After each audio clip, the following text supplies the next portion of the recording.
and gentlemen, filmmakers and moviegoers alike. Welcome to this week's episode of Critically Casual. I'm your host, Srekcuf5, and joining me as always is DorkyDev. Say hi, Dev. Hi. Alright, so we've got, I won't say today is an action-packed show by any means, but we've got a show for you today. And do you have anything you want to say before we get in there?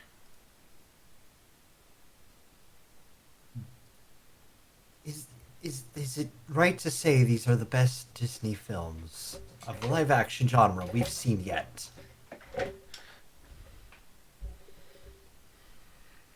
I would say probably yes. These are definitely some of the They better. fit all of our criteria, and we'll talk more about it. But my criteria of changing the story some and making it more interesting, they do that. So And it's not just the same shit over and over. it's true. And then the sequel, they do something with it that's slightly different, but still kind of sort of the same a little bit. And Yeah. so yeah, yeah, let's just get in and start talking about this. So this week I've dubbed this week Myths Reborn. I was trying to think of Grim Tales Retold, but I didn't like that one, so I did Myths Reborn instead. And it's because we're reviewing Maleficent and Maleficent, Mistress of Evil. Ooh, spooky. Ooh. We're getting so close to Halloween. Can you feel it? At least next week we have zombies. That's true. At least there's zombies. Hooray By the for way, zombies. there was one movie coming out this month that was horror related that I even saw a trailer for, and it was a stupid ass one where like the app tells you when you're gonna die. Yeah. I just recently started. Start of October is when I started seeing ads for it, which is not how you advertise for a movie. I'd say no. That's been the problem a lot I've noticed lately. It's just a lot of theater, like studios aren't really budgeting for advertising. It's all the big studios that are that'll advert. I mean, don't get me wrong. I don't watch trailers, so it's hard to advertise to me, the person who doesn't watch a trailer. But I just feel in general a lot of movies don't really have advertising out there that'll get others' attentions. Like, well, there's a bit of news that I feel like is kind of relevant towards this topic. So, but until All then, right. anything else you want to say before we get into our first movie? Um, if I stop talking for a moment, is because the Star Wars Episode 9 trailer dropped, and I need to watch it. I'm sorry. Not okay in the middle of a show. Just wait until after, like a responsible person on a show. Yeah, but I can give my live reaction. Love that shit. Sure. Ride the trends, bruh. Sure, let me walk away and Right. I'll put it on full screen for you. And then in about 20 minutes when I remember, oh yeah, we're in the middle of a show, I'll come back. Okay, so let's just talk about our first movie. It's Yeah. Maleficent. Came out in Yeah. 2014, Yeah. and it's a twist on the story of Cinderella. I'm just kidding. Sleeping Beauty. Though, this one and the other one do a lot of stuff that I praised Cinderella for. Weird that I'm praised Cinderella so far as being the highest standard, by the way. Can I just say that Cinderella was the shadow of these live action films, the one we avoided until the movie before this, due to the fact that we decided that doing Maleficent with Maleficent 2 just made more sense. Yeah. And then we watched Cinderella and we're like, you know what? That was pleasantly surprisingly good. And then we watched this, and I'm like, you know what? This is better. Why is it that this one's better? Why? It doesn't make sense to me. See, I would say this one's better because it's very similar to the old tale that we've gotten in the past. but it has a twist on it that makes it fresh and new, with actually at times decent looking things and decent sounding things, and like I would Well, definitely go ahead. no, go ahead. Go ahead. Go Um, ahead.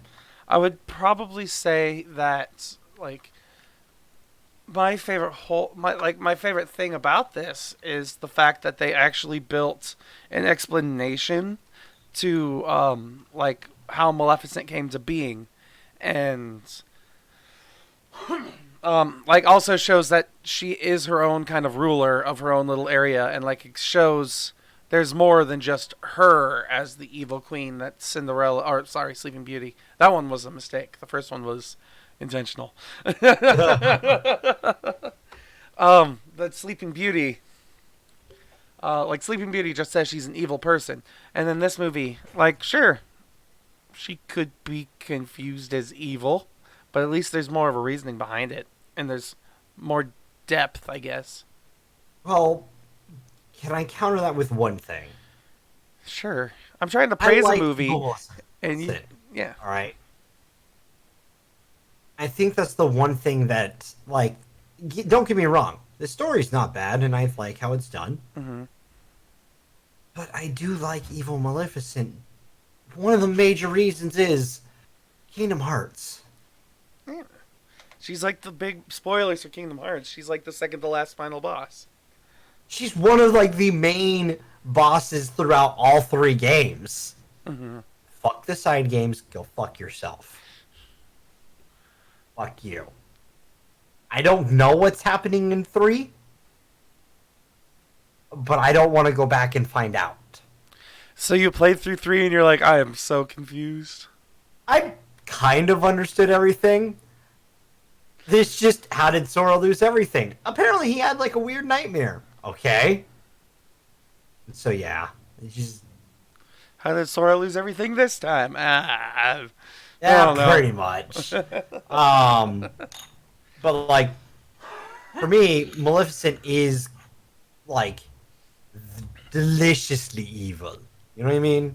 Like that, like, yeah, they're evil for evil's sake, but they do it so well. Mm-hmm. It's like Scar. Scar is evil for evil's sake in the animated version of Lion King. About to say, specify which version, or else you're gonna get in trouble.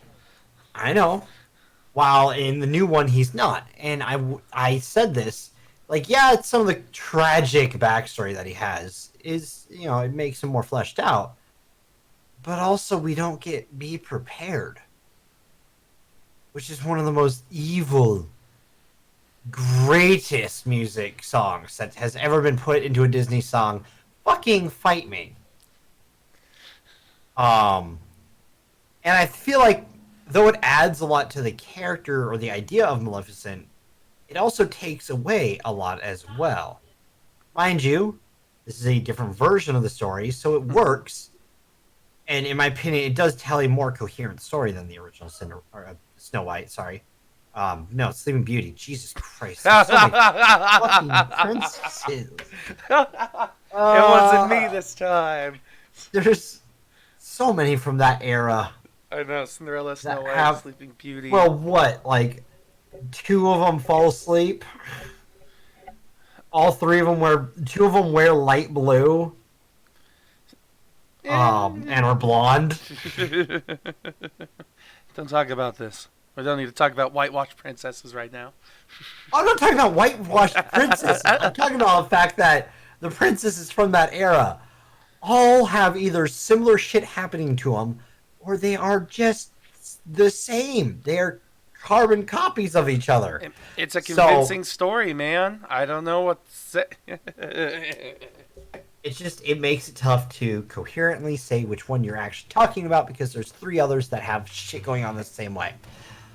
Anyways, so Sleeping Beauty, or Aurora, played by one of the Fannings, Ellie Fanning.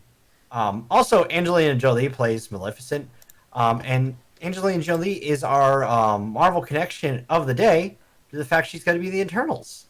I mean, I wouldn't say that she's a connection yet, but This is me pre-saying that, essentially. You know what I mean? So, like, if someone watches this In the future. post 2020, they know that she's on the Marvel list now.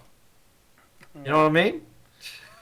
What if what if Eternal somehow gets canceled and never is released?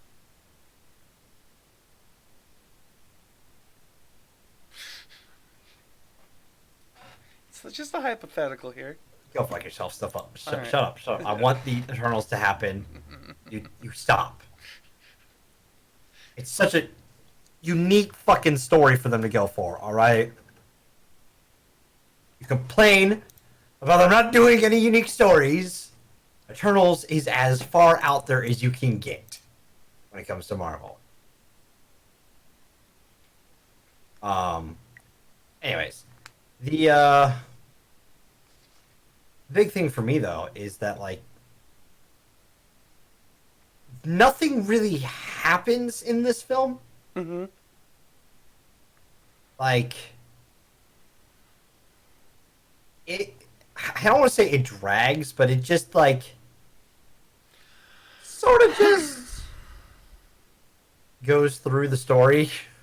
Yeah, there was a slow beginning where we get to understand what happened. Like we understand, Maleficent a little bit. There was the slow middle where we understand what's happening in like the normal story that we know, and then there's the kind of like climactic resolution. And even Yeah, then, the resolution isn't very exciting for how long it is. yeah, which just I don't want to say it sucks. The movie is surprisingly, given the fact that like It's nothing really happens, it's surprisingly entertaining. Yeah, it's a different movie. It's like this is a character Disney movie based off of a different character than we've seen before. Like Lion King was a play essentially, and Aladdin being about Aladdin was a story that we've already seen exactly. This is a movie that we haven't seen before, made by Disney in a while at least, like one that's a twist on their own story, and it has such a good actress playing the main role. And I think that's the part that keeps us convinced is because Angelina Jolie, and God, I hate that my voice is all hoarse here. Like she does a really, really good job of keeping you convinced of Maleficent and her motivations throughout the movie. Yeah, I can agree with that because like it's honestly kind of surprising how well she keeps you just engaged. Mm-hmm. Given that, in all honesty, nothing else really happens in this film. I fucking hate the fucking what are they? The three fairies? Are they the three? Oh yeah, the ants. Yeah, aunties. Mm-hmm. What are they? What are they supposed to be? They're Pixies. supposed to be. Are they pixies? I think they're pixies. Yeah, but they were supposed to be something else in the original, weren't they? Um, Or they were something else. it helps if I Anyways, spell beauty right. sorry. Anytime they were on screen, Jesus Christ, I wanted to gouge my ears out. Because they don't add anything to the story. What are you talking about? They're totally comedic value. No, they're not. They're so bland. It's mind numbing how bland they are. They're like fucking I don't know, wheat bread. You're used to getting Italian sourdough for X amount of months.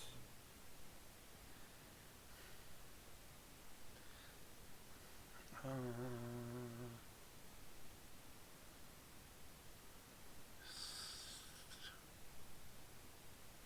says they're fairies in the original. Okay, I was right. Sorry. But they Like, are so fucking annoying. yeah, I could definitely agree with you. A lot of the times when they were talking, I was annoyed, especially because like they didn't have much to say or much to do. You never really felt sorry for them at any No. point.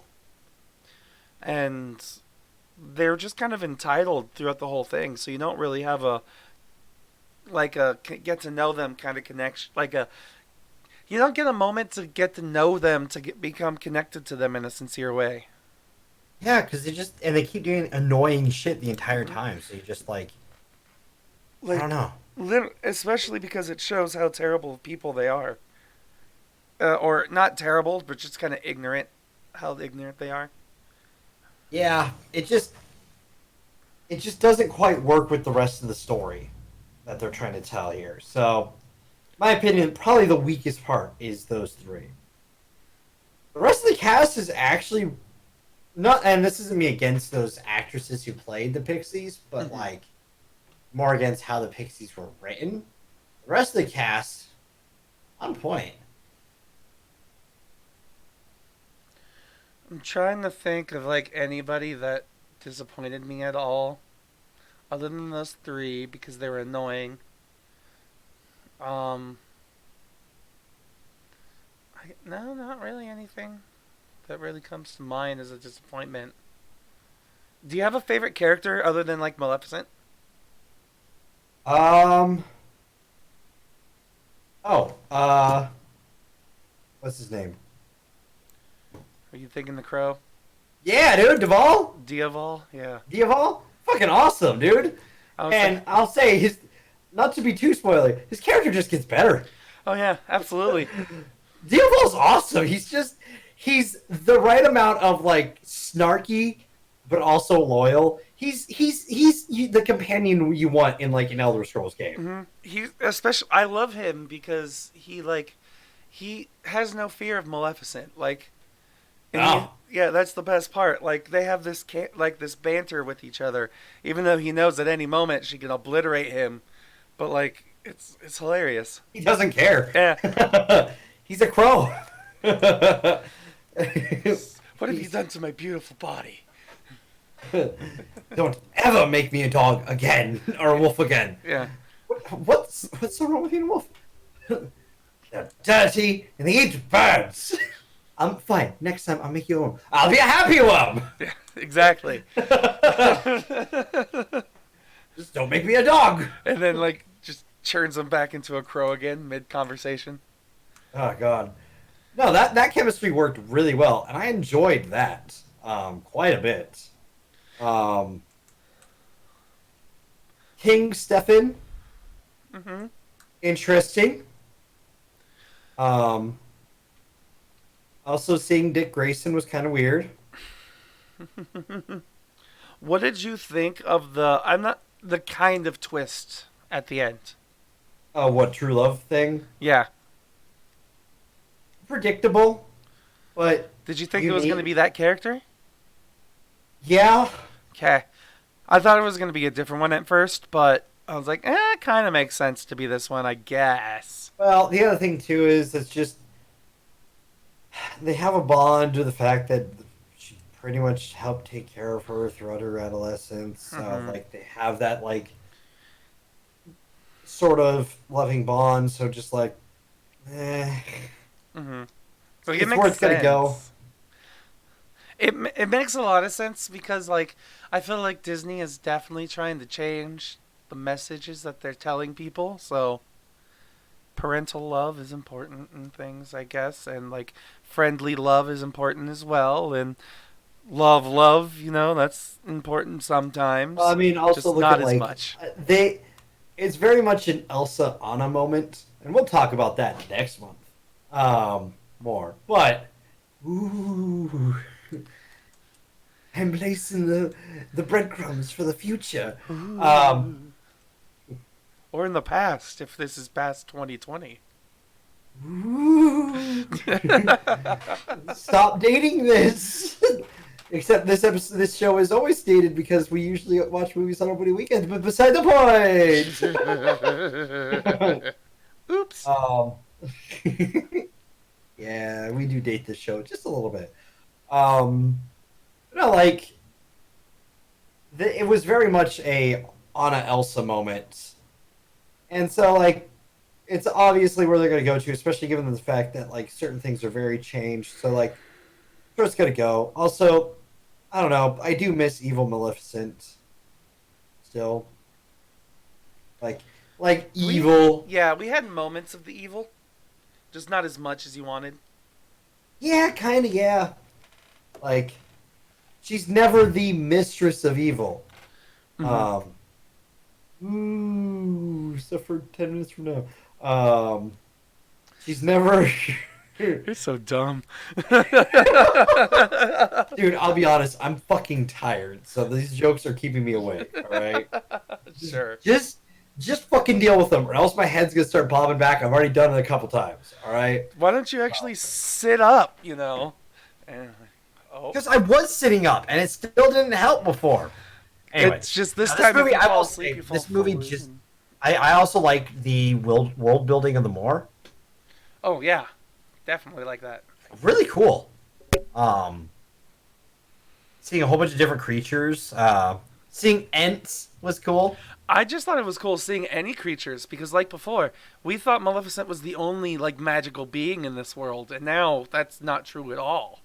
No, it was just nice. It adds more to the world. Mm-hmm. And also the fact that, like, again, Ents. I fucking love Ents. So Mm-hmm. I know they're not actually Ents. They're more than likely. I can't remember what they're called. Tree creatures that are like tree fairies. I'm just And gonna call them tree ants, Treantants, or Treant. Yeah, S. It is a thing. fair enough. Didn't know that was the thing. Um, I was thinking of those things from Skyrim that are like woodland things that make a bunch of animals attack you if you go after them. They're actually a real thing from. I don't remember, in all honesty. They're usually. Hold on, I gotta look this up. Tree fairy. Oh, they're not dryads, but I know what you're talking about. Skyrim. You can also make fire ones, and Yeah. Sylvet. No, um, Tree creature? Skyrim?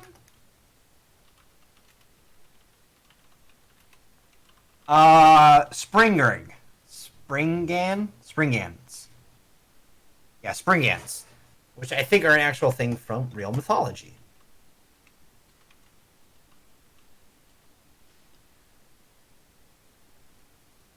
let's see. So I see Atronachs. So like spring Atronach maybe would be another word for it. Here, I'll look for them in mythology. Yeah, they're a fairy sprite creature. In the country of England. Huh. It makes sense. A lot of these seemed pretty Pretty English, given the yeah. fact that the original king's name is goddamn King Henry, Mhm. and the next there's a Prince Philip and King Stefan. Mhm. Seemed pretty European or British. Yeah, verily British. So let's see here. Anything else of importance in this first movie that we should talk about? Not off the top of my head. Yeah, ultimately, I just have to say the best part and the understandable reason why there's a second one is Angelina Jolie. Like her and her acting captures your attention and keeps you focused, Yeah, and definitely makes you want to watch till the end of the film, and like the motivations behind every moment. yeah, So, no, and that's a testament to good acting. So, so with that in mind, Dev, I'm gonna give you 10 popcorn kernels. How many would you like to give to Maleficent? 7.5. 7.5. Okay. Yeah, I think that's the highest. If I will say, if we go back and re-see our scores, and this is low, and I put this lower than any other Disney film, I will put the score higher. Mm-hmm. If I'm allowed to, Steven, I will retroactively edit my score. Okay. I don't see why not. So, Okay, that's me saying that because I think the highest we've given one is like no wait, did we give Aladdin 7.25? I don't know. Hold on, that's on is that on YouTube already?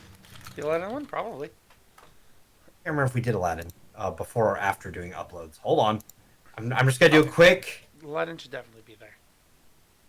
Okay, because that was months ago though. And we've been uploading for a while now, Dev. At least 6 months. Wow, go us. Hey, listen, it's pretty good. Hey, I do my job. Thank you. No, I know. I appreciate it. Um, superhero that week. Aladdin was after week. It's a live action week. I bet you it's that. Yep, Aladdin. There it is. Cool. I was gonna look through and find the score that he gave Aladdin. Right before spoilers, so I'd probably say about 32 minutes in. This was a short episode. yeah, I was thinking about 30, 40 minutes in.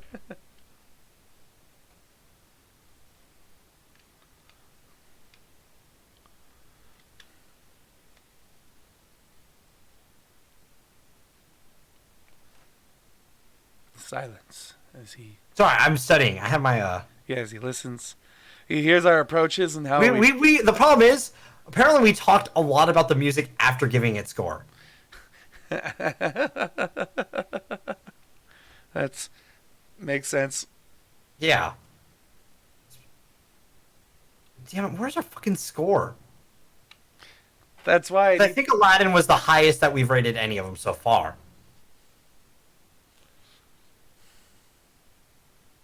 Oh, fucking idiots. Why are we so talkative about music? because we studied music for years, damn it. At least I did. You played music for years.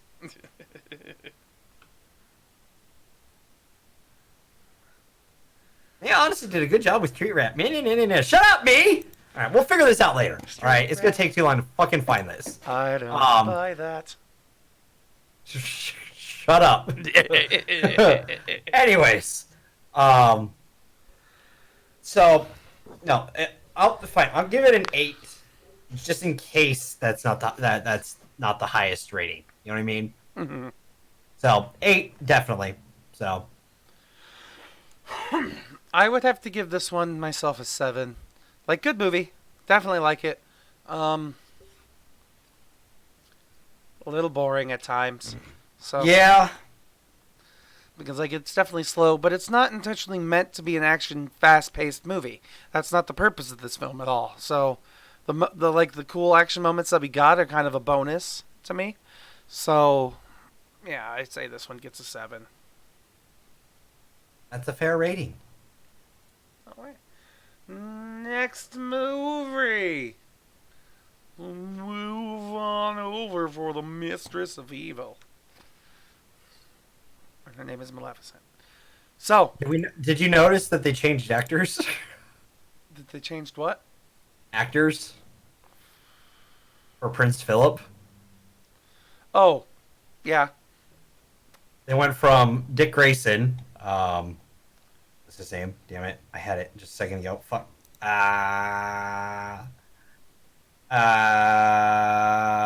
It's Brenton. The to- Whites. The Whites. Sure. Whites. Who now plays Dick Grayson on Titans. To Harris Dickinson, which is a very English name. Like, I mean, I guess the guy decided that he just didn't want to come back, and 5 years time change could make a person look different enough, I guess. So yeah, given that they would have been, young teens at the time, and now they're adults. yeah, it was 16, and then it was 21, I believe. Yeah. Which, these characters have been dating for 5 years with Aurora and Prince Philip, which is okay. I'll take it.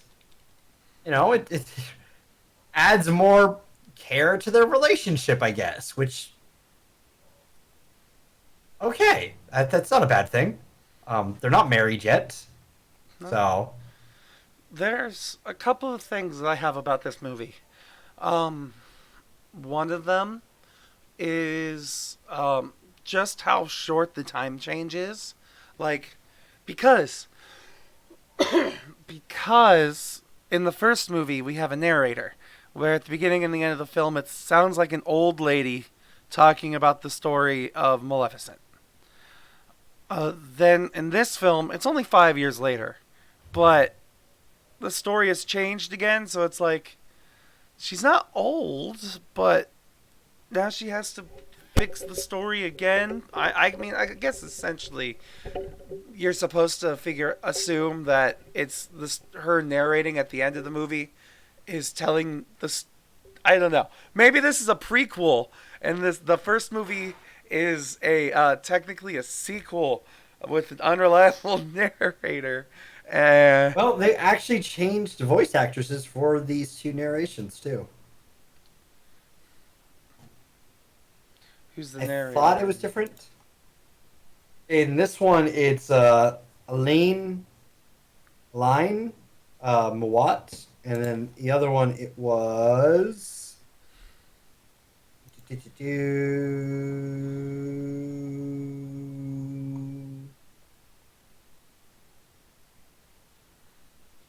Narrator was Janet McTeer. Okay. So in the first one, they did change voice actors for that. They changed Phillips. Um, there's just changes all over the place. We do have a King John, which just solidifies how fucking English this shit is. But ultimately, this movie, things I have to complain about, things that, like there's a mixture of things. Because there's good and bads. Things I have to complain about are like the intro to me when we're in the moors and it's just like going through the credits and things. It was like to me, the movie is like, look at all this new technology we have and all these graphics that we could totally use, and most of it they didn't even use. So I was kind of disappointed. Um, another thing was the time skip and how, like I said, how small the time skip was between movie one and movie two. But I guess ultimately it's fine because they're keeping it real. It was only 5 years difference between the last one and this one, so whatever. Feel like that's kind of you realizing that that is very much a nitpick. Yeah. But whatever. Um, let's see. The action in this movie felt very choppy. Not necessarily choppy, but it was hard to follow. Like it was kind of shaky, and it was cutting from one person to the next, and it's hard to tell where you were in the battlefield, and like, or just at times what was just going on. So I'll counter that with at least there was action. that's true. There was action. Like, And I would say that, like, if I were to take an existing movie, like the first Maleficent movie, which expanded on Sleeping Beauty by adding this whole detail of the Moors and, like, and all this backstory behind Maleficent and, like, what happens with her, I would probably make a movie like Mistress of Evil as well, where they give more backstory of like the fairy tale creatures and like the magic and the interpersonal relationships and like I like this a lot. You know, I'm not necessarily gonna say that it's better than the first movie, but I like the concept of this movie a lot better than I like the first movie. that's fair. And I'm a little surprised. Um, Like, fun fact, we'll find out at the end, I guess. yeah, like you made an idea, and I would agree with your idea that the plot in the first movie makes more sense than the plot and like how it progresses in this movie. But I like the ideas that they had in this movie more, if that makes sense. Okay, that's fair. I also expected that you would just dock it for also doing a lot more action and stuff like that. It's definitely a different film. Like, it's a different Yeah, style. it's a very different film. Also, Mistress of Evil isn't exactly a fair title for this film. No, but at the same time, I think it all has to deal with who's supposed to be the narrator. Like, if this movie was told more through the perspective of Queen Ingrid and Michelle Pfeiffer's role, this would have made a lot more sense. But because it's more of a balance between Maleficent, Aurora, and Queen Ingrid and their stories, it's kind of hard to really sell that she's the Mistress of Evil. Yeah, she's very. She's not in most of the story, which I think is partially to its detriment. Hmm. Um, but like everything else is still really awesome. So it's kind of those like toss the coin up and see where it lands, see if whether or not you're gonna like it more or less. That's kind of just how it does. Hmm. And I don't know, like it's weird to think about, but that's just where this movie is. Like when I think of this, I'm trying to think of like a direct comparison, and the only way I could, the next closest movie that I can think to compare it to, is maybe um, the original Alice in Underland, like Tim Burton one, where they tried to mix like it's like a similar tone, just less wacky and zany. You know. Yeah, Yes. that's a good way of putting it. I don't know though. It's just weird. Like for me, it's just. Mm-hmm. And I'm not saying I didn't enjoy it. I'll admit, I did fall asleep during one scene early in the movie, because I had a migraine going into the theater, Okay. and my body, like, it was during one of the very slow scenes towards the beginning, but I woke up just before the scene like snaps into like the plot of the film. Um, It's like there's a scene where they go to dinner. I fell asleep during right before the dinner starts and woke up partway into the dinner. Mm-hmm.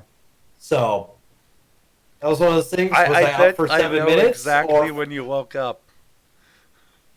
when? When all the lights go out.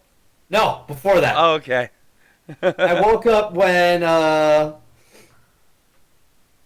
Michelle Pfeiffer talks about that she'll have a real mother now.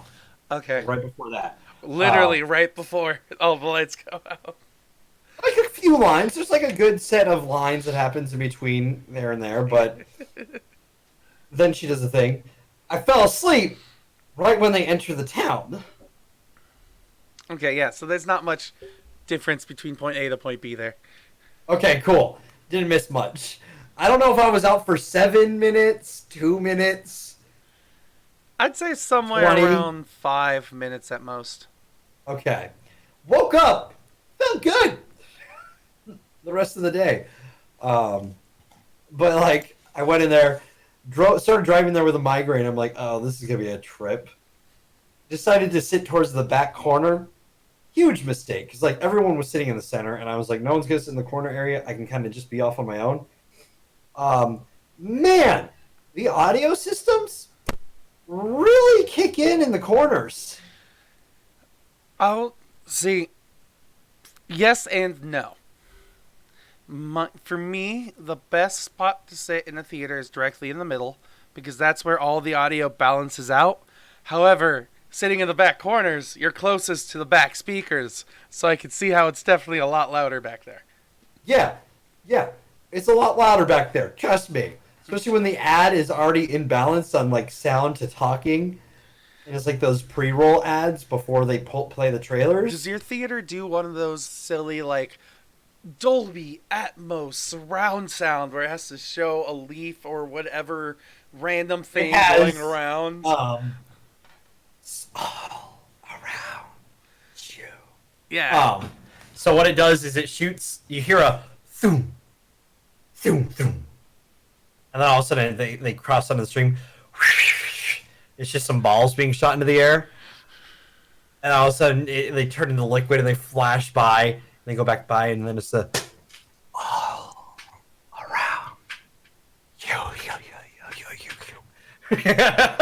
See, at least with the one in my theater, it's like a leaf falling off of a tree, and it's like swirling through a forest, and as it passes through things, the things on the screen go from left to right and behind you, and like that's at least a little more clever. No, this is just you get one shot on one side, one shot on the other, one like kind of center, and then noises in front of you, and then all around you. You gotta stop whispering into your mic, or else someone's gonna remind you have a game of Fortnite to play.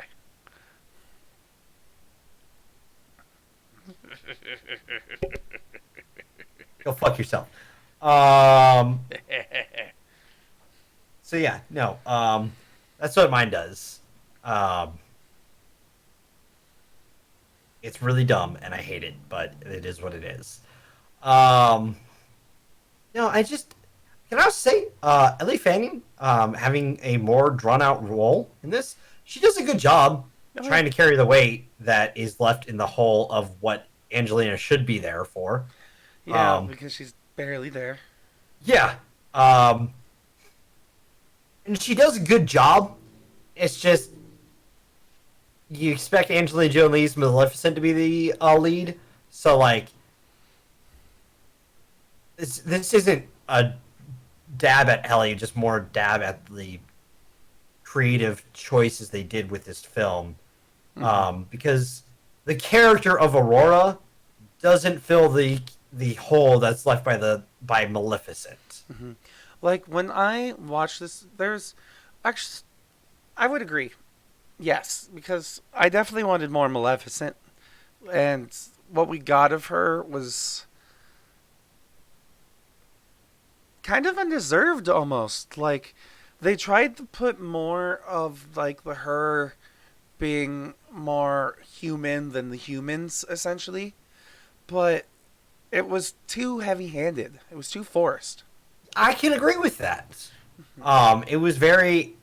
Also, can I say, I'll get into this with spoilers, but like, and who it is and stuff like that. But can we stop adding characters into sequels just to kill them? What? And if anyone looks at the IMDb, you can't guess who it is because there are several people that you'd be like, oh, it's them, obviously. You might guess it correctly and be like, oh, I guessed right. But also, there's other people who are going to guess someone else and they'll be like, oh, I was wrong. So that's why I'm saying someone does die in this film. It just sucks because they're introduced in this fucking film. And, like, they try to make it so that it tugs at your heartstrings, but it doesn't. I was about to say, it's so unimportant to me, I literally can't remember who it is right now. So. It's on the tip of my tongue. And I could pick. It's like that. Who's that Pokemon moment? I could see the outline. I just can't remember the name Of the character? Yeah, That's fair. We'll talk about it in spoilers. But it's one of those things that, like, they do that, and I'm immediately, like, as this character does stuff throughout the film, you kind of slowly go, oh, you're going to die. you have a certain ideals and stuff that's gonna get you killed. got me there. I remember now. You know what I mean? Yes. That shit pisses me off.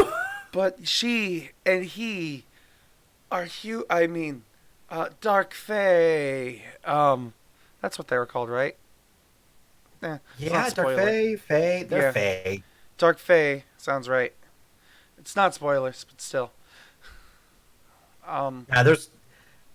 Yeah, sort of. I guess it's sort of a spoiler, but at the same time, whatever.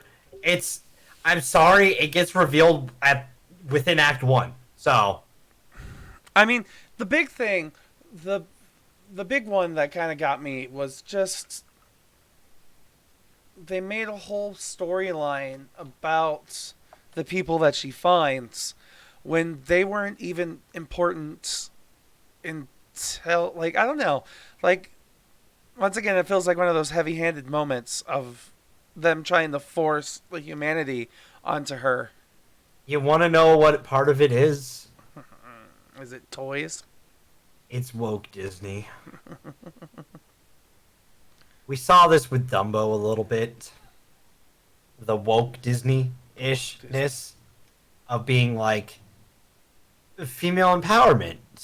Because a girl can be the scientist, but not really doing anything with it. Mm-hmm.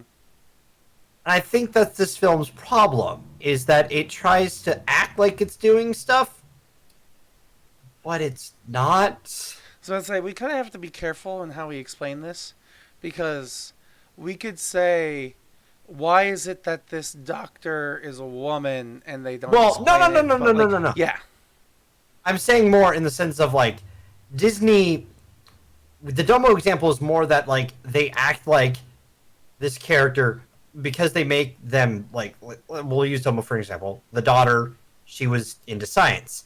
And they act like that is kind of like equal, like that's representation. Mm-hmm. But then the character does nothing with that science to make that, like, it just feels like an add-on to the character. The character is the same whether or not she likes science. You know what I mean? Yeah, I get you. Nothing changes. Her skills don't change anything, nothing else. Same with pretty much every character in that movie.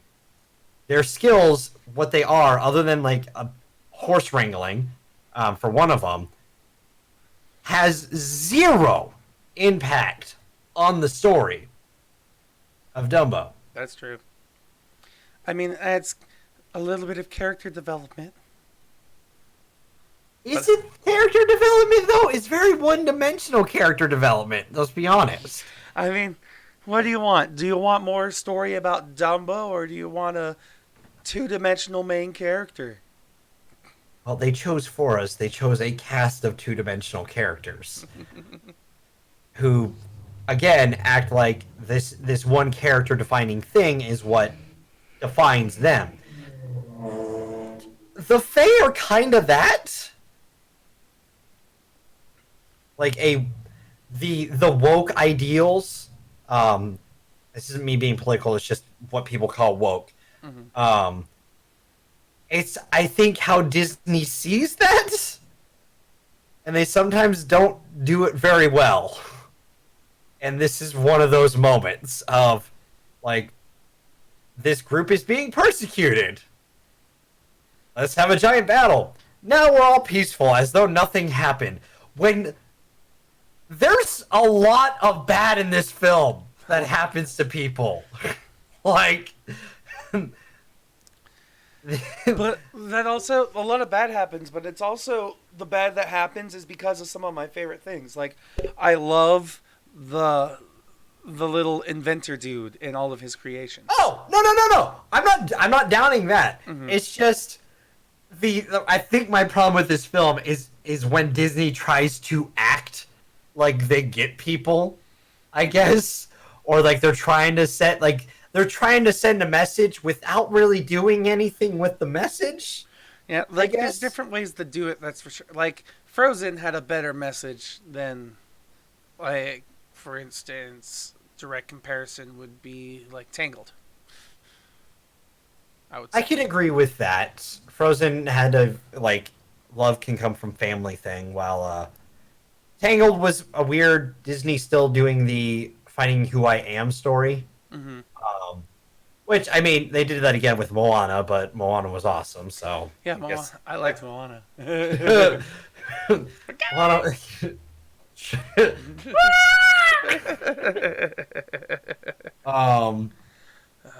Alan Tudyk, if you need someone to play the Chicken's son in Moana 2, just let me know. But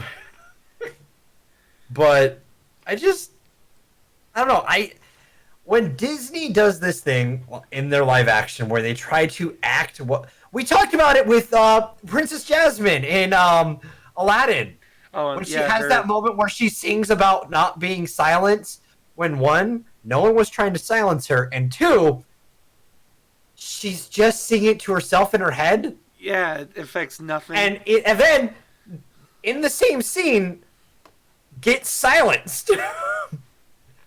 Gets literally put in one of those bubbles, silenced, and that ends the scene.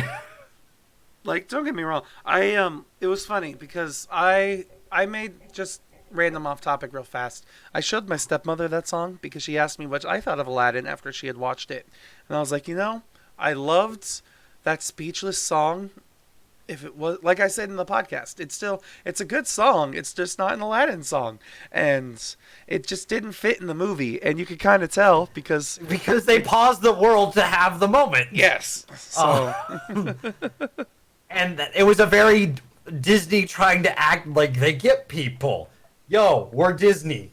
We're woke. yeah, women shan't be speechless no mo. Yo. And then they literally mute her in the same fucking scene. This is kind of one of those moments. Is with the entire thing that they add in this film. That's an added plot line that has nothing to do with the start of this film or the previous film. It's literally added at the end of the first act, beginning of the second act, is our plot for the film, which is not how you do. Which is, I think, my biggest problem with this film is plot and then Disney trying to act woke without actually saying anything. Like, at least films that are, like, woke have messages within them, you know? Mm-hmm. Like, they try to say something with their story. This movie doesn't really say anything about its story other than, again, family love. So that's kind of my takeaway from the plot. Acting wise, I think it was fantastically acted. Mm-hmm. Like, damn, what a cast! Michelle Pfeiffer just fucking chews Was there every scene she's in. Yes, absolutely. Was there any person in this movie that you're like, oh, you really? Warwick Davis. Really, Warwick Davis? I didn't expect him to be in the film. And then as soon as I saw him, I'm like, that's fucking Warwick Davis. He has a little face mask on him too, but I know Warwick Davis's like eyes because like he's in so many Lucas art stuff. He's in Harry Potter. Like he has a very unique facial structure. Mm-hmm. So as soon as I saw it, I'm like, that's Warwick. I know who that is. That's Warwick Davis. Yes. For me, the one that I was kind of surprised by, I was both, I guess he's getting typecast now is why I was kind of disappointed by it. It's Ed Skrein. I saw him in the trailer, so like I knew he was coming, but like he's so typecast at this point, it sucks. He's done like the same thing in his last 3 movies. That we've at least seen. Yeah, like the big one for him that he's had a big difference for is maybe like Deadpool, but still, Alita Battle Angel in this movie, he has basically the exact same role. It's just this one's less evil. Yes. In this one, he's not actually evil; he's just misguided. Poor soul. While in the other one, he's just an asshole. That's it. So, I was like, well, okay, makes sense that he's here. I understand, but... I'll admit, really? being Ajax isn't that much different. No. He's gonna be Ben Mendelsohn soon. Is he? Yeah, just continuously typecast as that kind of person. Hey, listen. Which gives them the perfect moment to cast him as a character who's got to flip it on its head. And then reminding people that, like, oh yeah, this person can act. It's a shift, you know. It's what they call in the Hollywood biz. I don't know what they actually call it, but it's a strategy. It's called a heel turn or face turn. Yeah. At least in wrestling. I know there's going heavy. That's when you become like the good guy from a show to becoming the bad guys of shows, but that usually means you're nearing the end of your career. So, according to Once Upon a Time in Hollywood, so yeah. But no, Ed Skrein just like, damn it, he's just so. I don't want to say his character is hated in this film, but like he's so easily like, God damn it, this entire time. Mm-hmm. So, okay, yeah, and then Diwali's just great again. Like, I kind of wish we could have seen him be a little more clever. But I just wanted more of him. that's true. Just add more to him in the film. Let's have some Diwali shorts. Just quickly animated Diwali shorts. I'll Let's say go. yes. Well, You know what I hated, and this happens within the first 5 minutes of the movie. I was like, I had just watched Maleficent 1 before going to this, and getting there, I forgot about the Pixies. mm-hmm. And within 5 minutes, I was reminded these three fucking things exist. Yay! Well, they're crucial to the plot. So Shut up. No. Shut the fuck up, you. yeah, that's my biggest complaint is the cathedral, and we'll talk about that when we get the spoilers. Yeah.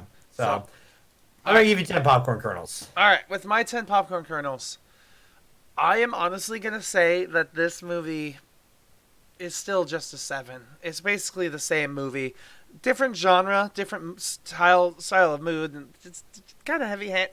It's not bad. Angelina Jolie's great. Michelle Pfeiffer's good.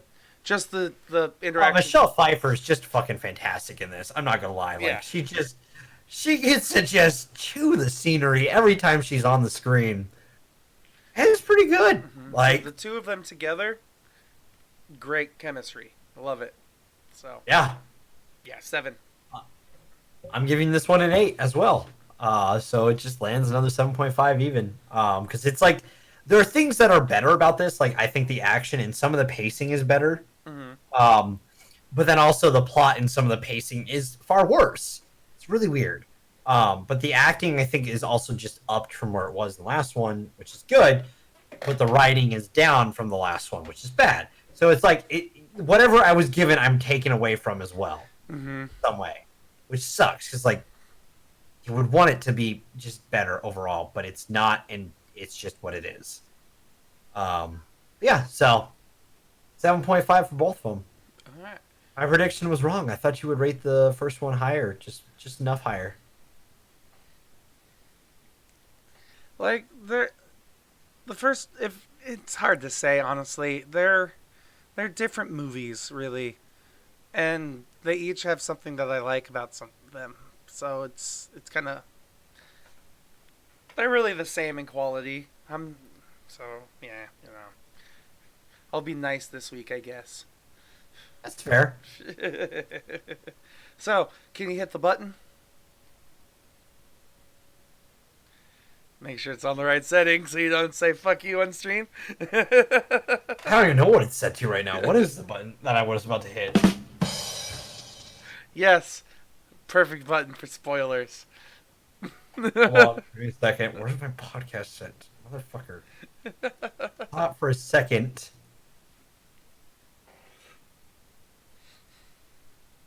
Yes, podcast. On the right set.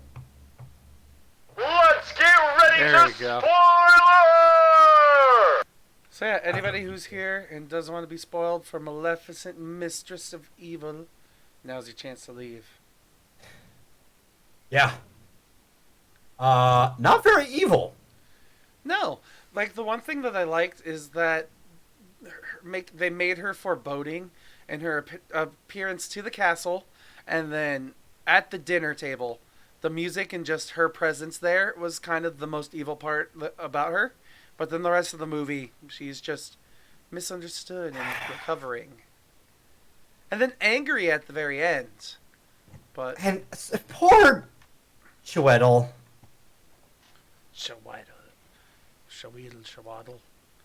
Chweddle. He plays Conan, I think is his character's name. Connell. Because he's a character who's introduced to die. I'm getting into this right now. Go for it. And I think there's a couple arguably horrible things that this film does. One, it's introducing a character with, ideals of peace to kill him off. The second is making the one main, character from the story that gets killed off. I'm sorry. Why has it gotta be the African-American actor? That wasn't even something that I was thinking about, but now that you bring it up, it's a good point. What the fuck? Sorry. African, he's English. My bad. Sorry. Still, the one black actor is the one you fucking kill. Right, there's two, but the other one's way more of a side character and is Mm-hmm. Philip's friend slash general. It's a weird relationship that never really explained. He's kind of just the general. He's kind of a I think he is asshat. Percival. Is his Yeah, Yeah, Percival is his name. they don't really have like it's sort of hinted at that he's supposed to have like a friendship with him, but they don't really do much with it, so you don't really know. Yeah, it's just a throwaway line to establish like why the ending happens the way it does. I feel. Yeah, which again, not very well set up. Um, but having like try to be the one like the idealistic black man as the one who gets fucking killed. I have one edit that I would change. Maybe is what if it instead of him dying, what if it's Devil? Like that would Fine. that'd be. I feel like that one would be more motivating. But Yeah, yeah, that would have been way better. Holy shit, that would have fixed the issues with it. But no, they just they introduce a character to die, which I already have problems with, especially if they're introduced late into the movie. yeah, like what you could do, you get rid of Ed's character, you get rid of Bora. He doesn't need to exist. We could still keep what Conal Connell? or yeah Connell Chiwetel. We can keep his character, and what happens is he saves Maleficent after she's shot. He stops her from doing her thing and destroying everybody because she's rallied everybody to fight. Um, Gives Maleficent something to do. yeah, exactly. They all show up. He stops her from fighting, basically, and then Diaval noticed because he's not in the cathedral. He notices that people are about to shoot at Maleficent, so he gets in the way, dies for it. That makes her angry, starts the fight again. There we go. Yeah. Or, even better, have Diavalt taken to where they went, right? Because he's a bird. So he can go there. Have them carry Diavalt there. And then, you know what would be cool? The end scene, instead of her coming back as the goddamn Dark Phoenix, literally, which, funny enough, a better Dark Phoenix story than the Dark Phoenix. I'm sorry, I have to Okay. poke a jab over No there worries. real quick. That movie came out on DVDs recently. And I was like, I'll get you after I get the rest of the X-Men films, if I ever get you. Um, so I had to make a quick jab over there, but like, because yeah, Maleficent, like, we'll get to that in a bit, but have Diaval show up as like a dragon phoenix at the end. I mean, I personally, I kind of liked how they kept it with Maleficent. Like, don't get me wrong. In the first movie, when Diaval turned, spoilers for the first film, when Diaval is what turns into the dragon, I was like, Yeah. cool. At least they kept the dragon in there in some way. But then I was disappointed because it wasn't Maleficent turning into the dragon. At least this time, it's Maleficent turning into something, but it's not a dragon. It's a phoenix that they alluded to earlier in the movie. Yeah, but it's not even alluded to well. That's my It's, problem with hey, it. you're the last born lineage of the phoenix that, hey, phoenixes, they rise from the ashes. Okay, again, Yeah, phoenixes. well and backhanded with a frying pan are still two different things. Like, I get the point that she's going to turn into a phoenix, all right? You could see that, like, being thrown a brick into your face. Because that's what they pretty much do. Doesn't mean it's earned. Again, doing your change, get rid of Ed Skirn's character or minimize his character, Yeah. right? And have it be Connell versus Maleficent. Theobald gets wounded, they take him back, and he sort of dies. We don't know. And Maleficent charges in there for the fight. And then she sees Connell show up, and all of a sudden, the sky blackens as a dark phoenix flies in. It would make sense given he's a fucking bird. And imagine this if when he turned back, he was a fae. This now. whole time. No. Just Now he is kidding. a Fae. Not the whole time. Like he became a Fae because he's been a human and a bird for 5 years now. Some all the exposure to Maleficent's magic. And in some way that infused like the Phoenix, like Sure. something in Yeah. some. I think that would have been cooler than what we got because what happens is how the Phoenix happens is Melissa gets hit with the red powder shit because Michelle Pfeiffer's gonna shoot Aurora in the back with one of the arrows with it, and Melissa's like, no, does a 180 with Aurora in her hands and gets shot in the back and then turned to dust. She gets fucking Thanos. Then teardrops fall on her ashes, and then she rises from the ashes. She's the only one that turns into ashes as well, by the way. That was actually something I was confused on because they never really because the action, as I said, was kind of jumpy and it was bouncing from person to person. It's hard to tell what the other fairy, like the dark fays, turn into. Are they turning into ashes? Are they turning into feathers? Are they turning into bones? Yeah, you don't dust. You don't really see it because it just happens, and it's like a light particle effect that's left when you go through, and you're kind of like, huh? Yeah, at least with the others, it's like the tree people turn into mossier trees. The dandelions turn into dandelions without people in them.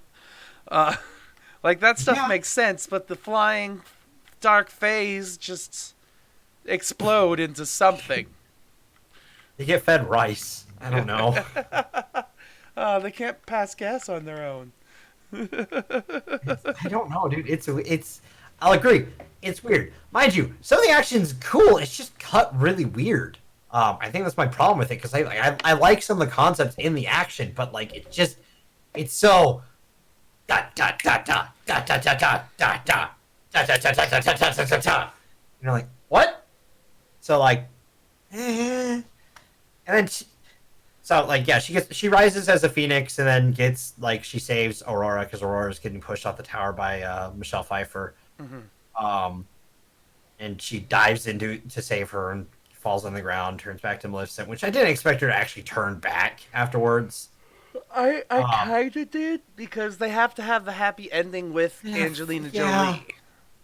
I know, but part of me was like, maybe they won't. Maybe she just leaves into space and flies away as a Yeah. glowing sigil in the sky at night. Shut up. There you go. Stop. You got the reference.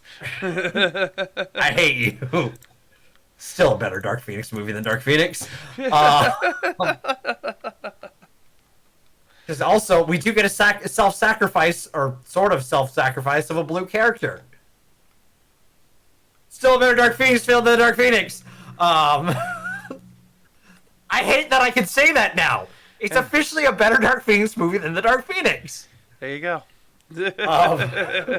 Because the character Fiddle, the blue Fiddle. pixie. These characters have had zero character development throughout this film and have Fiddle. Yeah, Flittle. These characters haven't done jack diddly and or squat throughout the film. They helped Prince Philip propose to Aurora, which was kind of cute, I'll admit. But It like set those in three, motions the whole film. it was still kind of cute. Yeah, but that's But- about it. The pixies during it are just incessantly annoying. I was just upset because, like, sure, Flittle gets a moment of redemption by one killing herself by cramming up the pipe with the organ pipe that's spewing the anti-magic dust everywhere. But at the same time, why didn't they just attack the one pianist who's pressing the fucking keys? Those ents were tall enough. Exactly. They could have just reached over and grabbed her and been like, "What are you doing?" But no. Okay. Second thing, at least I kind of like this part is, at least she changes the flower that they think is Flittle, changes the dress to blue for Sleeping Beauty's Aurora's wedding. But I thought it was cute, but I think it would have been better if the two sisters stopped fighting. He's like, you know what would have been better? And they changed it to blue. Rather than just... I agree. Holy shit! I thought that's what they were gonna do, and then the dress just turns blue, and like they look over, and it's just dumbass blue flower. And I'm like, are you fucking kidding me? Yeah, I was like, okay, that was a wasted moment. That could It have been better. was. Anything with those stupid fucking pixies was a wasted moment. Also, I'm kind of sad we didn't see the pianist character. What's her character's name? Gerda fall. Like, we saw her trip off the ledge, but we never see her hit the ground. You're not wrong. We don't really know if she's dead or not. I'll be honest. But can I just say, I really liked her character because it was just an added unease every time she was on the scene, and I was like, kind of like, I can't get a read for you. I know you're evil, but like, damn. And she played the organ with such intensity. Ding! I feel like that was the big joke of the whole thing was like, she's stilted, she's measured, she doesn't do anything except for stare. And then feel the sound. I know I'm doing like close to Phantom of the Opera there, but whatever. It's the thing that my brain thinks of when I think of an organ. Fucking goddamn it, being a band kid in the A building has ruined me and the organ. But it's one of those things. That's just what, like, it was totally what my feelings were during that scene, because it was just like such intensity to playing it. That, or I would think of Davy Jones. Yeah, she played with that kind of intensity, and it was funny as fuck. So I liked it. But yeah, just her character doesn't really get offed, so we don't know if she's dead. Mm-hmm. Two things then I have to complain now that you mentioned deaths. Thing one, Queen Ingrid's death. Death. It was funny. Did you want something else? Yeah. Like, maybe actually make her evil and, like, I don't know. Make Maleficent do something that actually could be considered evil, maybe, to this person. That'd be interesting, maybe. But no, they just turn her into a goat. Which was a joke made early on that Maleficent would just turn his parents into goats. But yeah.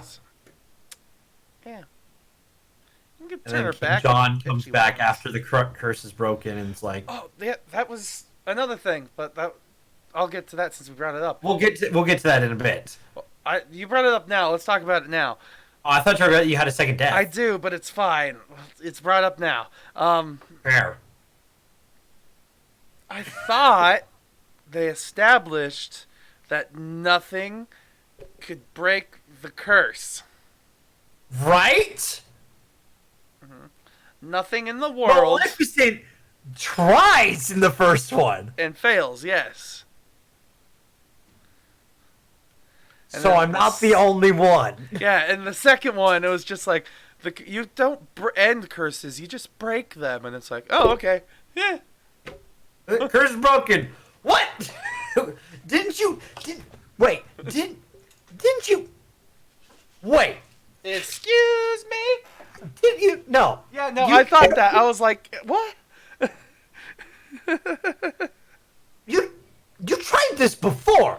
Yeah, that was easy. Maybe not with the spindle. Yeah. But, you're trying to break the curse. Still, it was super easy. I was like, it's just a passing glance. It's like, what's the point of the whole first movie? Like, you don't really know. Is it because she has Phoenix powers now, or what? Like,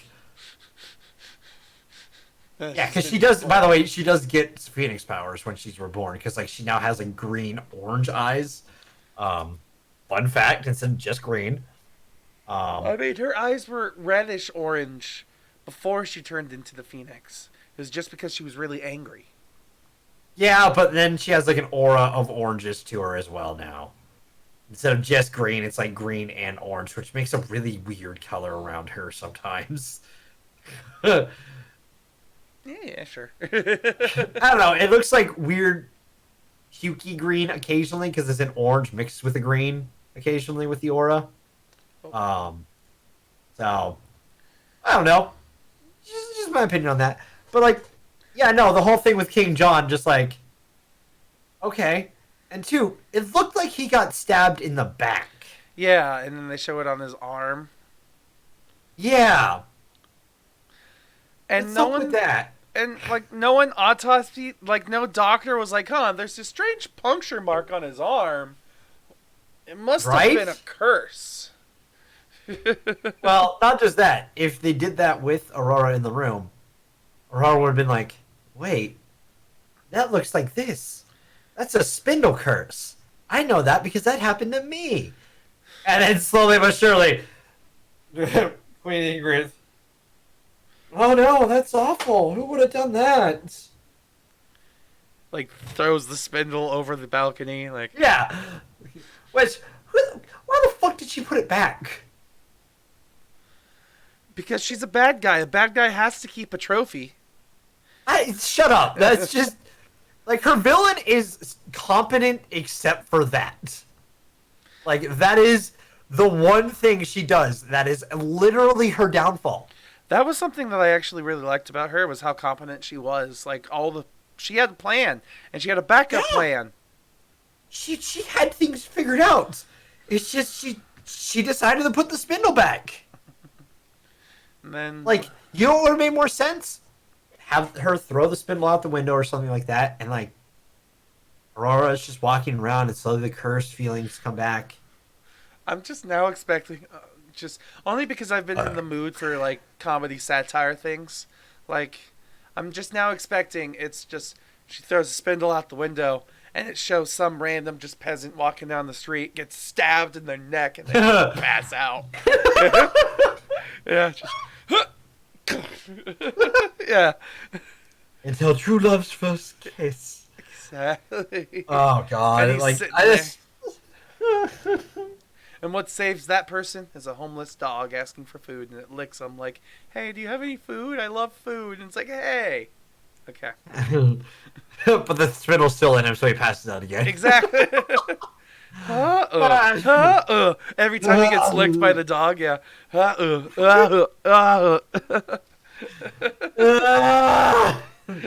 in hell. But no, like it's just there's little things that are written in this film, and like Org Davis's character, Lick Spittle, um, they try to throw you the fairy thing as being like, "Ooh, you didn't see that coming," as a twist. The one of the first things you see with him is that he has green hair. The thing that caught me is just he knows the terminology and stuff for all these things, so obviously he had to be a Oh yeah, part. that too. That too. Another thing that could have given away is the scene where he's testing out the red powder and he has a mask on, Hmm. and Michelle Pfeiffer's character doesn't. Hmm. And like how his body manners when he lifts up the dead thing up for her, and it's like, yeah, Yeah, it's obvious throughout. Like for me, it was the giveaway that like through the peephole you see green eye with greenish hair off to the side. hmm, That was my brain immediately going, all right, this dude's a fairy. Or like, there's something going on here. Why is he kidnapping his own type of people? Um, I feel a little bad because it's Warwick Davis who's cast as a fairy. It's just like you couldn't help yourself. You just had to be like another goblin or fairy creature or an Ewok character. You just couldn't help it. Movie. You couldn't just make him a bad evil scientist, which would have been way cooler. I mean, still, just the fact that he was, I don't know. I guess when I think of the mastermind behind an evil person, I just always just think of Warwick Davis as a default, I guess. Or a character like him in general, just some creature, essentially, that's like small and just does all the dirty sciencey bidding. Yeah, but like, could we have actually had him evil and not just been a fairy that had his wings cut off? Because, like, I'm sorry, we got that in the first movie. But just get him back his wings and he'll be fine. First movie. Okay, my last complaint is the very intro of this film. When we're exploring the moors, we get to see like close-ups and slow motion things of all these little pixies and things as they're going through the enchanted forest. And then we never see that stuff in the whole rest of the movie. Like, we get these super detailed miniature droplets of water with tiny fairy things and all in slow motion. Why they did it? And it was like, I sat there thinking, oh God, this is going to be one of those movies. And then thankfully it wasn't. But then I was upset because they never did any of that same technology anywhere else in the film. So I was like, You okay, know why they did it at the beginning, right? why is that? To lock in that 3D audience. I can see that. My theater had it in 3D. I didn't go to that one, but I didn't go to that showing because I'm not paying for 3D. Fuck you. Yeah, it's pointless. It really is. But as soon as I started watching that scene, I'm like, okay, this reminds me of every other movie that they start filming, like the film that they plan on putting into 3D. They're just animating it so that it's like, whoa.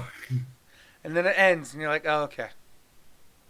Yeah, pretty much. The entire rest of the film, I can't imagine a scene being much different in 3D.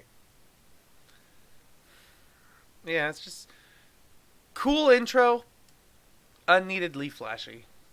Would have been cooler if they used that same stuff somewhere else. So what was the second death scene thing that it- you were talking about? It wasn't. I didn't mean to say two deaths. I just meant two things. And it was the slow motion intro stuff. Okay, fair enough. Yeah. Yeah. So, But overall, it's still, like, it has parts that are better than the original. Like, again, acting is brought up to, like, a higher degree. Just cool. better It's world just not building, I'd say. written. Better world building, but also worse world building from a writing standpoint. Like, design standpoint, world building, great. Writing standpoint, world building, bad. Anything else? I ain't got nothing. I got. Safe. All right. So in that case, let's movie news it up. It's time for news and wrap up. So, All right. do you have any major bits of news at all? Looking it up, seeing if it's out yet. The trailer is out, so that's the big news. All right. The final Star Wars trailer is here. Ah! So yeah, Dev will watch that shortly. I'll get this over with so he can watch his trailer. So yeah, watch your trailers if you want to watch the Star Wars trailer. It's out now. A couple of things. One thing that I have, Gemini Man is considered the biggest flop of the year, losing. I am not Yeah, surprised. with it losing at least, it's not an accurate count, but it's at least $75 million lost for the studio. Wow. What did he get on Rotten Tomatoes? That being said, it still has not been released in the China market, Asian foreign markets yet. It's got a 25%. Mind you, audience score is 84. So I may like it. I want to watch it, in all honesty, because it's something original-ish that we haven't seen. So I'm interested. However, I've seen some segments from that movie, and the CG, like when it comes to Will Smith, good. The action CG, bad. Is it? Like there, you should look up this thing on YouTube. It's called it's Corridor Digital or Corridor Crew. I know what you're Yeah. going to talk about. VFX The art. artists react. Yeah. That's one example where they talk about the action, and it's just they explain it well, and it just keeps happening in that movie over and over and over again, supposedly. Yikes. So there's that bit of news. Just the big flop that is Gemini Man as of right now. I'll be honest, kind of saw that coming, though. And part of the reason why, no offense, why we didn't really go see it is because I didn't think it was even gonna be much. You know, if they just pushed it back a little bit, like make it a January or February movie. Oh yeah. Because like, let's be honest, the competition is up against this month is rough. The month started out with goddamn Joker, and then this last week, the week I think it came out, it went up against Adam's Family, which not the biggest of competition, but big enough. In the sense of like, It's nostalgic. It's more nostalgic than Gemini Yeah. Man. So and then this week the Maleficent and Zombieland released. So Yeah, tough month to try to release this kind of film in. so then I would say November, but November has too many movies coming out as well, especially the Oh, yeah. second weekend of November. That's busy. Yeah, Then I and would say, November's gonna be a busy month for us. I would then say December, but that's more Christmas stuff, and no one wants to see a movie And about Star Wars. Yeah. So there's that. So then Like- January, February could work out. So Yeah, I mean, yeah, because like November has like, you know, it's got the new Terminator coming out, it's got Doctor Sleep coming out, it's got Frozen 2 coming out, it's got the new Charlie's Angels, and people are gonna go hate watch that one. there's the Ford versus Ferrari. There's Yeah. the Norway, no, the battle movie that Midway. Thank you. Yeah, Midway's that month. Yeah, there's a lot of films that are coming out this time of year that are already targeting that audience in some way. Because I'll also say Gemini Man wasn't exactly advertised great either. You got the concept, like its biggest selling point was old Will Smith versus young Will Smith. That is what it tried to sell it to. Technology do that. That is what they were selling the movie on. Yeah. And I'm sorry, we've watched Marvel movies. I was about to say, yeah, it's like maybe if it was a different actor, like don't get me wrong, Will Smith, cool. But I feel like if it was maybe, I don't know, Samuel L. Jackson, even people probably would have liked it better. Well, I mean, we saw a young Samuel L. Jackson just recently. We watched a movie with an entirely like. What if we got to see like one of the cast members, like a young Arnie versus an old Arnold, which we kind of got once, maybe, or like young You get Christian. that in Genesis a little bit, but it was before that technology was Yeah, where it is today. or like young Stallone versus old Stallone, or young Statham versus old Statham, or like if it was any other Does action. Statham really age though? Not really, but you can make him look younger. Thinking upon it, Jason Statham's kind of looked the same for the last 10 plus years, hasn't he? Stallone and Arnie, on the other hand, they've aged. What if we got we made this movie? What if they made that movie into a Star Wars movie, and it was young Skywalker versus old Skywalker? Luke. There you go. That was No offense, but I don't know if Mark Hamill's de-aging would work I don't that think it well. Mark Hamill's different enough to I don't Yeah. think for it to work. He's. I'm not saying he hasn't aged gracefully, but his face has changed enough from when he was a kid to now. Like the best example would be Michael Douglas de-aging. In the most recent Marvel movie of Endgame, they de-age Michael Douglas again, and he still looks awful. The other Marvel actors look good de-aged to a point, but Michael Douglas still looks bad. You And it's can't. just the face. You can't quite de-age Michael Douglas. Yeah. 'Cause it's just how he's aged. He's become squarer in his old age, essentially. Yeah. Yeah, because he had a very chiseled jaw. and he's grown a little bit, or in facial structure. He's older. It happens. It's just your body doesn't stay as firm. So young Michael Douglas, especially in Endgame, it looked worse in Endgame than it did in Ant-Man. I'm gonna say that. I would agree with you. And Ant-Man too, but that's because they went even further back, which immediately was like, why did you could have just had him as a voice cameo, right? Yeah, and, like the back of his head, Yeah. and like, hello, yeah, this is Michael Douglas. Wait, what? Is the package glowing or whatever? Yeah, all that Yeah. stuff. So Could have easily got around that. They don't. They show that off, and that's the problem. If you're going to show off the de-aged version, it's gonna be obvious in some cases. The only one that I think that I've seen like long time through a movie is Samuel L. Jackson's.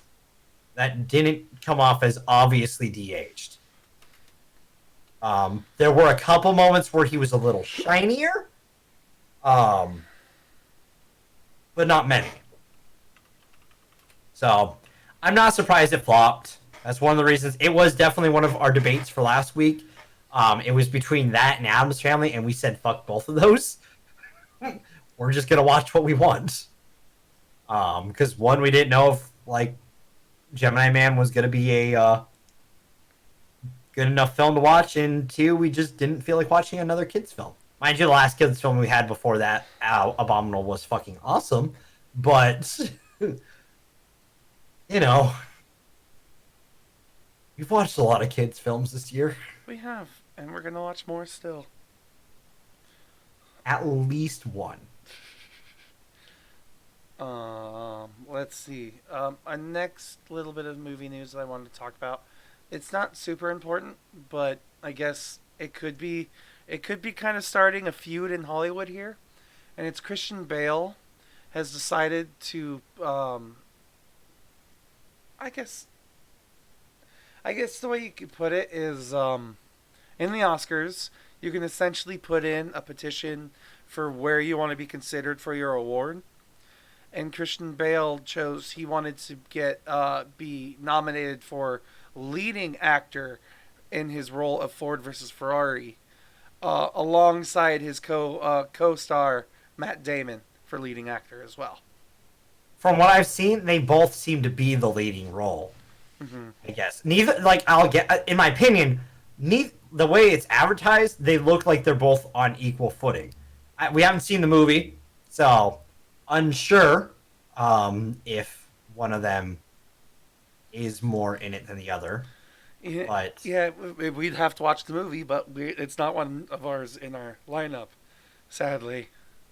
okay, listen here. It was on there. You made a choice. That's yeah.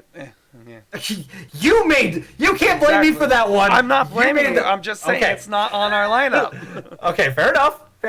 I'm just Assuming making I'm sure that accusing I'm not- you, I see how it is. So Hey, defensive. all listen, the man, it's time. my fault Gemini Band's not there. I'll admit that. No offense. It was one of those films that I was just like, I'd rather wait to rent it. No, I get you.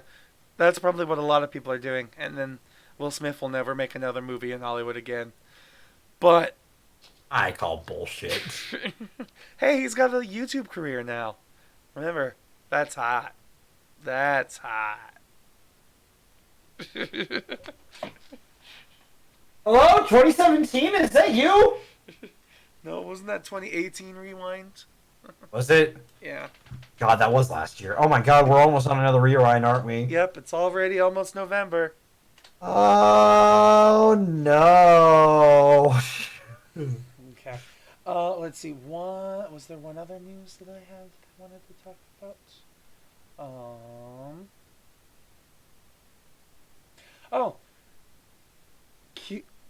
So this one, it's news as of today. This article just came out today.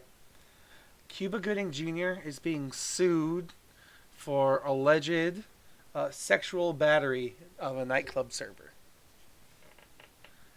And what she is saying is, the woman has come up forward with her name, and she has come to New York law enforcement saying that about a year ago, on October 24th, Cuba Gooding Jr. was at her restaurant where she was serving, and he pinched her ass as she was walking away.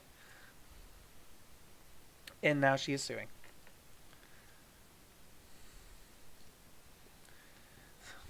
Alrighty then. There's not. I'm sure there's more to the story than that. Like, oh, let's see. Like in this article, it says here, Gooding was indicted last week on 4 misdemeanor counts, including 2 counts stemming from this nightclub on the 24th. And apparently there's more to it, but it's kind of vague at the moment because the story just dropped.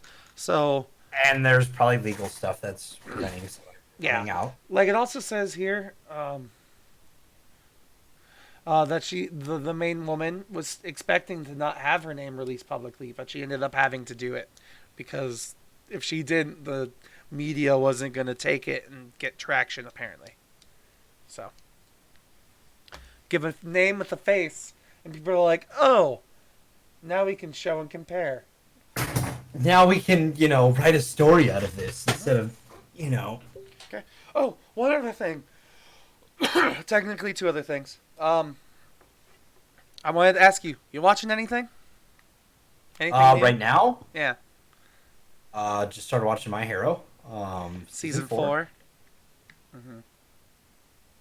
It's on point, and I'm fucking loving it. Am I watching anything else right now? I'm gonna start watching. I heard good things about it last night. Watchmen. Yeah, I was about to say that came out, so I'm gonna start watching that soon. That is I've definitely heard really good things so far about it. good to hear. Good to hear. Uh, I want to watch what- that. What about you? For me, I've been rewatching Star Wars now, because that's something that we'll talk about later. I guess we can we talk about one thing for that, Sure. because obviously we've hinted at it, but we are going to be doing since we had a special last year, which was the Marvel Cinematic Universe list all the movies put into the order we believe they belong in. And we will be updating that list from here on out. Whenever there's a Marvel movie released, we will update the list as we see the movie, so we don't have to update it later. It's just going to be easier for us. We are doing that with Star Wars, all of the movies. And you're seeing them in chronological order, right? Yes. What one are you on now? Right now, I am on 3. Like, I watched 1 and 2, and I'm gonna watch 3 soon. You're missing one. I might come back to that one. Maybe. I will say, man, I haven't rewatched it yet, but the show is so much better. I was about to say, I really don't want to watch Star Wars: The Clone Wars animated movie. So, But it released in theaters, Steven. We have to. It's part of the list. It's because I'm watching in release order. Is what I'm gonna do. Because I came up with the idea of doing it slightly different for each of us, and see if that affects our kind of like where we stand with them.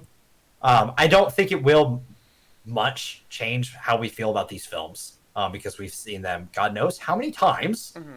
But I just thought it'd be an interesting way of watching them.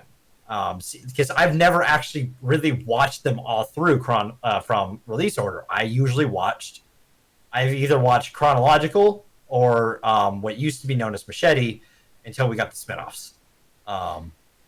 Which Machete was, you watch 4, 5, go back, watch the prequels, 5, or I watched 6, and then you watch 7 when that came out. And then Rogue One happened, 8.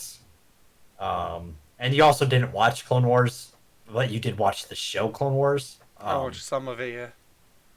Dude, watch all the way through it at some point. Do yourself a favor, because those later seasons they hit, man. They hit well. So, like, I've always seen it in a different way, and I've never really sat down and watched it in release order. So I was like, could be interesting. Could make this far more interesting for me. And I'm just gonna like write down where I place them as I watch them, kind of thing. So the list is always gonna change every day, every time. I'm just interested, and I know we're going to talk about this during the movie, like the week that we're discussing these movies.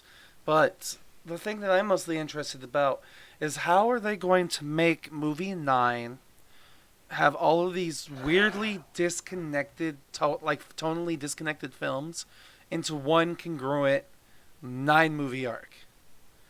Like, No offense, I don't think they will. I think it's a goal of theirs. Like, I think that's something that they said is that they've tried to make the movie so all 9 films line up perfectly. But like, I don't think there.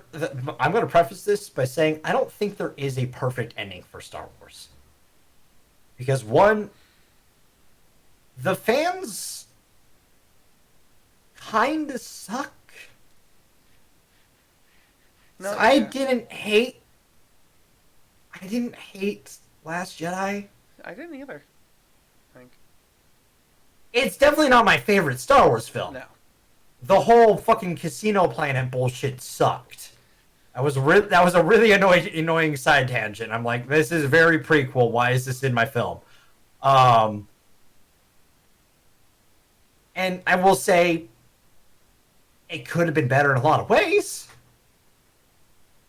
And the idea of subverting expectation just to subvert expectation sucks, and they do that in some of that film.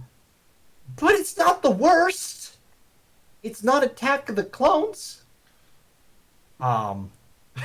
Which will be fun. It's gonna be fun when we get to that list because I feel like we already have some that like we already know is gonna be our Thor: Dark World, and others that we already know are gonna be our Endgame. Like, like I feel like certain movies are already kind of placed. It's figuring out again the middle. Where does everything else go in this? So So okay, I think it's this button that's hotkeyed on stream. I literally found a quote about J.J. Abrams talking about the movie, and he said that this is about bringing this whole thing to a close in the way that it's emotionally and meaningfully, and also satisfying in terms of actual answering as many questions as possible. So in years from now, someone watching these movies, all 9 of them, they're watching a story that is as cohesive as possible. I appreciate that they're going to attempt it. Whether or not it sticks the landing and sticks the landing to fan bases' expectations is going to be very different. And I know I'm part of the Star Wars fan base. I am part of the Star Wars fan base, without a doubt. But man, do I hate a lot of the Star Wars fan base. I mean, just in general, any fan base right now, it's outrage culture season. So if it's not perfect, all we're gonna do is see mobs on the internet. Yeah. And you thought I was picky. Oh, no. You're picky in a very different way. Like, the problem with, like, fan bases, we'll continue with Star Wars is the choice of it, is that when things don't go the way they want it to, they mob up on it. Like, we've had bad Star Wars films before. Episode 8 is not the worst Star Wars film. I can't even though I haven't started my rewatch yet. I can't, in good conscience, say it's the worst Star Wars film out there. Mm-hmm. Is it going to be probably middle of the list somewhere? Whether it's high middle or low middle, undecided. We'll get there. But it's one of those things that's just like I feel like it kind of got hate for a lot of the wrong reasons. I So. would agree with you. And in a lot of cases, the right reasons. There were a lot of right reasons to be mad at that film. I can agree to that. But there were some other reasons not to be so mad at the film. I was gonna say that was my last bit of news, but I just remembered one more thing. And then this is the last bit of news. So, you know how a bunch of different producers and like content creators Oh God. are starting to get banned in China? Oh yeah. Okay. I thought you said producers, and I was about to be like, oh fuck, are you gonna talk about so and so defending Martin Scorsese's thing? I don't want to talk about this anymore for the third week. No, I'm not going to talk about. Like, there are people bouncing back and forth from that conversation still. I know But- we're done with it. We've said what we can say Yeah, about it. exactly. So, where's that? But this one, what I'm talking about is Quentin Tarantino. He was told that he needed to edit his film to remove all the references of Bruce Lee and Once Upon a Time in Hollywood before they would air it in China, because the family of Bruce Lee thought the representation of him was offensive, so they didn't want that representation of him hitting the Chinese market. So until he takes out those edits and does the edit and take out the scenes, the movie is not going to be released in China. However, Quentin Tarantino is refusing to do those edits. So, Did you also hear PewDiePie got banned in China? I did hear that. Apparently, right now this is a good time to get that right of honor. So, like, I'm sure. fuck you, China. I was about to say, if we had maybe a couple more viewers right now and said something about how human rights are good and Hong Kong deserves self-defense, And how their president looks a little bit like Winnie the Pooh. yeah, we'd probably be banned in China. But Yeah, good but thing you know, that this is America and this is theoretical freedom of speech. So yeah, you know, we would never exactly. say that. Exactly. I wish you had an image on hand that you could just hit that was like a configure, like one of those animorphs of the president of China, animorphed into Winnie the Pooh. We would never say that directly. at all. No, never. Button.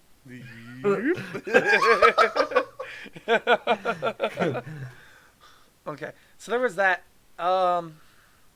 Oh, one other thing. It's not news. It's something that I've been watching. I haven't really been watching this actually. It's been audiobooks. I've been listening to Amazon Prime audiobooks because I drive a lot for my job. And one that I found that I really enjoyed that I wasn't expecting is it's a book called Mistress School of Musicraft. And it's imagine being a music student, but music creates magic. I'm down. It was interesting. It's definitely like a teen girl kind of book, but I found myself enjoying it more than I thought. I was like, oh, I feel for this character in emotional ways. Oh. So yeah. Okay. And now our final thing is next week, which we talked about it kind of a little bit. It's Zombieland and Zombieland 2. Yeah. Double tap. Double tapped. Which I saw a preview, kind of, that shows that there's a character named Flagstaff, and I hope he's Flagstaff, Arizona, because I want to relive some college experiences through the big screen. Is it the dude who wears a hat? No, that one I think was Albuquerque. Okay, hold on, give me a second. I even posted it on my Twitter, actually. Like a picture that I found of it. And it was... Okay. Flagstaff. Oh! You know, he's gonna be probably from Flagstaff, Arizona. Yeah. It's played because it's the Thomas Middleditch character. Who, if you don't know who Thomas Middleditch is, think of the nerd from pretty much every movie you've seen recently. Mm-hmm. That's Thomas Middleditch. I think I have it on the right Some like screen. middle-aged, every middle-aged nerd. Mm-hmm. Yeah, that's Flagstaff. Which, okay, two things. One of these people in this is not like the other. It's Nevada. She's a state. Everybody else named after a state. Everybody else is named after cities. It's weird. What's wrong? Okay. We'll find out in the film. Exactly. Second thing, I don't like how this is edited and thrown together because every single character overlaps except for Nevada. Like, he overlaps into hers, he overlaps into his. Flagstaff overlaps into Albuquerque's, but Nevada, she's just there. She's Until they do shit. I don't know, man. Okay, so yeah, Zombieland and Zombieland Double Tap next week. Woo! I can't wait because I haven't seen Zombieland in forever. I'm excited. That's gonna be funny. It's gonna be such a trip down like memory lane because that came out when we were both in high school still, right? I think it was 2011, 2012. Don't Was remember. it 2011? That was Zombieland Double Tap. 2009. 2009. Holy shit, I was in middle school. I thought that wouldn't that be your freshman year?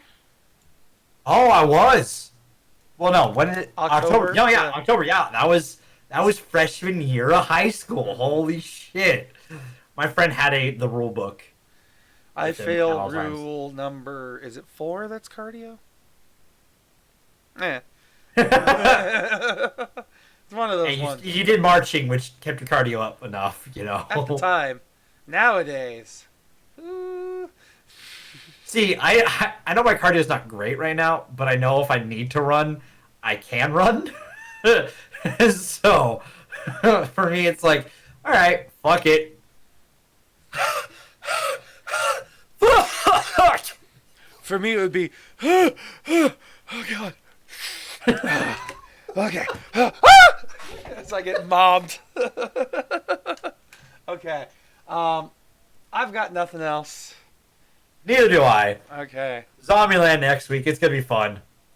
Yes, zombies. So, until then, thank you for joining us, everybody. If you're watching on YouTube, give this a like, comment, subscribe. And for those of you who don't know, you could watch all of our videos on YouTube, where they're uploaded in full as VODs, unless we need to edit them in some way. Follow us on Twitter, where you can see us going live and get alerts for a whole bunch of different things. More and more people are being active on our Twitter now, too. So, supposedly, we'll start being active, apparently. Yay. Hey, we're actually somewhat active. We don't just post when we're live. We do have Monday and Friday posts usually. And every So. once in a while, we're going to have somebody else throwing out messages, too. So, join our Discord, because we have a Discord. And then, otherwise, come back every day of the week except for Friday, Saturday, and Sunday. Join us Monday through Thursday There you go. at 6 p.m. Pacific Standard Time, where we have a show each one of those nights. So, yeah, that's it. That's all here. But until next time, be the, I don't know, the Dark Fae, magic wielding queen Still a better Dark Phoenix film. that you deserve to be. Goodbye, everybody. How the fuck is it a better Dark Phoenix film? I'm sorry. Like I know we're off. Sorry. I'll talk about this afterwards. I'm sorry.